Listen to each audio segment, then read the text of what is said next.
مولاي صل وسلم دائما أبدا على حبيبك.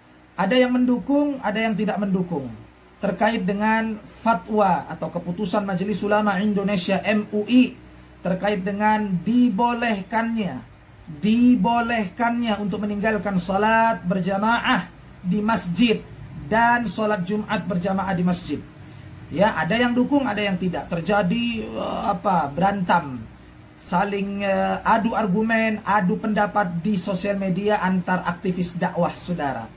Lalu saya ditanya oleh beberapa kawan-kawan, Ustadz Maher At-Tuwailibi, bagaimana pandangan antum, pendapat antum tentang masalah ini? Saudara, perlu saya jelaskan di sini. Yang pertama, orang yang meninggalkan sholat, tarikus sholat, orang yang meninggalkan sholat dengan sengaja, sepakat ulama hukumnya murtad kafir. Ya, kalau menurut madhab Syafi'i, selama dia meyakini bahwa hukum sholat adalah wajib, selama seseorang meyakini sholat itu wajib, dia meninggalkan sholat, maka dia fasik, berdosa besar menurut ulama Syafi'iyah. Tapi menurut madhab yang saya anut, madhab yang saya ikuti dalam fiqih, yaitu madhab Hambali, madhabnya Imam Ahmad bin Hanbal, orang yang meninggalkan sholat dengan sengaja, mau dia yakin atau tidak yakin apakah sholat itu wajib, dia kafir, saudara. Mana dalilnya? Di antara dalilnya adalah sabda Nabi SAW ketika Rasulullah mengatakan, orang yang meninggalkan sholat dengan sengaja, orang yang meninggalkan sholat dengan sengaja, maka di hari kebangkitan dia akan dibangkitkan bersama Fir'aun, Qarun, dan Haman. Namanya orang dibangkitkan bersama Fir'aun, Qarun, dan Haman tentu kafir. Karena tak mungkin orang beriman yang ada iman sebesar biji sawi, sebesar kulit ari di dalam hatinya, mustahil dia akan dibangkitkan bersama Fir'aun, Qarun, dan Haman. Ya, Ra'sul Kufar, bapaknya kekafiran, saudara. Nah, ini kita bicara tentang hukum sholat. Ya, hukmus sholat. Orang yang meninggalkan sholat dengan sengaja, menurut ulama-ulama Syafi'iyah, menurut madhab Syafi'i, kalau dia yakin sholat itu wajib tapi dia meninggalkannya, maka dia fasik, berdosa besar, masuk neraka. Tidak sampai kafir, tapi fasik. Tapi menurut madhab yang saya anut, madhab Hanbali, dia kafir, murtad, keluar dari agama. Ya, baik, kita bicara tentang hukum sholat, selesai. Sholat hukumnya wajib bagi setiap muslim. Oke, yang kedua tentang sholat berjamaah, saudara. Sholat berjamaah, tadi sholat, sekarang sholat berjamaah. Menurut para ulama, mayoritas ulama, bagi laki-laki sholat berjamaah ke masjid hukumnya adalah wajib. Nah, kapan gugurnya kewajiban sholat berjamaah ke masjid? Kapan gugurnya kewajiban sholat berjamaah ke masjid? Artinya, kapan kita para kaum laki-laki, orang-orang laki-laki beriman ini, dibolehkan untuk tidak sholat berjamaah ke masjid? Ada 3 uzurnya. Yang pertama, ketika sakit. Kalau kita sakit, ya, sehingga kita tidak memungkinkan untuk berangkat sholat ke masjid, maka boleh hukumnya bagi kita, bagi kaum laki-laki, untuk tidak sholat berjamaah ke masjid. Yang kedua, ketika kita dalam keadaan safar, perjalanan, kita meninggalkan sholat berjamaah tepat pada waktunya. Ketika dalam safar, ketika dalam perjalanan, dibolehkan dalam dalam syariat, saudara. Ya, maka kita disunnahkan untuk melakukan jama' dan qasar. Ini yang kedua. Kemudian yang ketiga, dibolehkannya kita meninggalkan sholat berjamaah ke masjid adalah ketika hujan deras, petir, ada geluduk, ada hujan deras, ya. Hujan deras disertai petir, disertai geluduk, disertai angin kencang. Ini memudorotkan bagi kita. Ya, ini memudorotkan bagi kita, sehingga menurut para ulama al-fuqaha, ulama fikih, dibolehkan kita, diberi uzur bagi kita untuk tidak sholat berjamaah ke masjid. Sekarang kita bicara, yang ketiga, sekarang kita bicara tentang tersebarnya virus corona. Ya, virus atau virus corona yang sedang mendunia, saudara. Lalu Majelis Ulama Indonesia MUI mengeluarkan fatwa, keputusan secara resmi, ya, bahwa boleh meninggalkan sholat berjamaah dan sholat Jumat ke masjid. Bagaimana kedudukan fatwa ini? Sudah benar, sudah sesuai dengan kaidah-kaidah usul fikih. Ya, lah kalau Ustadz Maher At-Tuwailibi bagaimana? Jelas, ini benar. Kalau lagi hujan deras, ya, hujan deras, angin kencang, ada petir, ada geluduk, kita dibolehkan untuk tidak sholat berjamaah karena ada mudarat di sana. Lalu bagaimana dengan tersebarnya virus corona yang berbahaya dan mematikan di tengah-tengah kehidupan manusia, saudara? Ini tentu jauh lebih boleh lagi untuk meninggalkan sholat berjamaah. Mana kaedahnya, Ustaz? Mana dalilnya? Dalilnya adalah kaedah usul fiqih, dar'ul mafasid muqaddam ala jalbil masalih.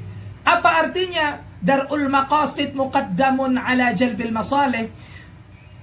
Menolak kemudaratan, ya, menolak bahaya wajib didahulukan daripada mendatangkan kebaikan atau mendatangkan maslahat. Sekarang saya tanya, saudara, apakah sholat itu baik atau tidak baik? Tentu jawabannya baik. Pertanyaan berikutnya adalah, apakah penyakit corona atau virus corona itu baik atau bahaya? Nah, tentu jawabannya adalah itu tidak baik, itu bahaya, itu dampak negatif, itu mudarat namanya virus. Nah, kata kaedah usul fiqih, dar'ul mafasid, menolak kerusakan, menolak bahaya, menolak mudarat, muqaddam, didahulukan, diwajibkan didahulukan ala jalbil masalih, daripada mendatangkan kebaikan atau mendatangkan maslahat. Lalu bagaimana hasilnya, Ustaz? Sholat di rumah. Anda mau mencari pahala 27 derajat untuk 27 derajat pahala sholat berjamaah, bisa berjamaah dengan anak dan istri atau keluarga, sanak saudara di rumah, bisa. Tapi jangan ke tempat-tempat kerumunan, keramaian. Dalam rangka apa? Dar'ul mafasid. Dalam rangka menolak bahaya, meminimalisir madarat, li ajli taqlili madarrah. Bukan kita takut dengan corona, bukan kita tidak tawakal kepada Allah. Ingat, saudara, tawakal kepada Allah Jalla Jalaluhu dilandasi dengan al-ikhtiar, dengan usaha, upaya untuk menjauhi kemudaratan. Sama ketika depan kita tiba-tiba muncul ada singa mau menerkam. Jangan pula, ya udahlah saya diam-diam aja di depan singa. Kalau waktunya mati ya mati, kalau enggak. Semua kan atas kehendak dan takdir Allah. Betul. Kalaulah ada takdir Allah yang baik, kenapa kita pilih takdir Allah yang buruk? Jangan sosok pintar, ya, sosok imut. Ini kan saya tetap sholat berjamaah ke masjid, bismillah. Saya yakin penyakit datangnya dari Allah. Betul, penyakit datangnya dari Allah. Cuman kalau kau nggak hindari, kau datangi tempat sumber penyakit itu, ya Allah akan mentakdirkan kau untuk mendapatkan penyakit, untuk menerima penyakit, untuk mendapatkan yang namanya virus corona. Kenapa? Karena itu usahamu mendatangi tempat-tempat keramaian yang di sana terdapat bahaya, kemudaratan, ya, yang sangat berbahaya untuk bisa mengenaimu kena penyakit. Kau yang kena penyakit atau kau yang sakit, dirimu yang sakit, dirimu yang ternyata sudah kena corona, lalu kau datang ke masjid tempat banyak orang, akhirnya kau menularkan orang. Mudarat, ikhwan, mudarat.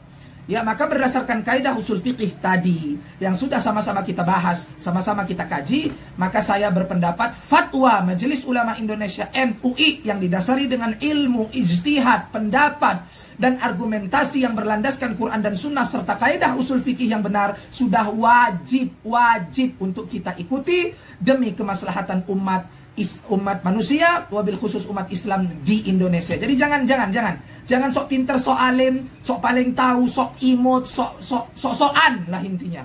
Ya, ikuti fatwa ulama dan berdasarkan kaidah-kaidah fikih nanti sampai pada waktunya. Dan ini sementara, ya, kita meninggalkan sholat berjamaah ke masjid itu sementara, bukan selama-lamanya, saudara. Ya, bukan selama-lamanya. Oleh karena itu, ini yang bisa saya sampaikan. Tapi jangan sampai nggak sholat. Sholat tetap wajib, nggak sholat kafir, ya, masuk neraka jahanam kekal abadi selama-lamanya. Karena Nabi mengatakan yang membedakan antara kami orang beriman dengan orang kafir as-shalah, yaitu sholat. Sholat tetap wajib, tegakkan sholat dengan khusyuk tepat pada waktunya di rumah. Kalau mau berjamaah dengan anak istri atau sanak saudara, silakan. Tapi hindari tempat-tempat keramaian. Demi apa? Litaklili madarrah tadi. Demi meminimalisir kemudaratan, bahaya, yang meminimalisir tersebarnya virus corona yang sangat mematikan. Wabillahi taufiq wal hidayah wal ridha wal inayah. Wassalamualaikum warahmatullahi taala wabarakatuh. Ya salli wa sallim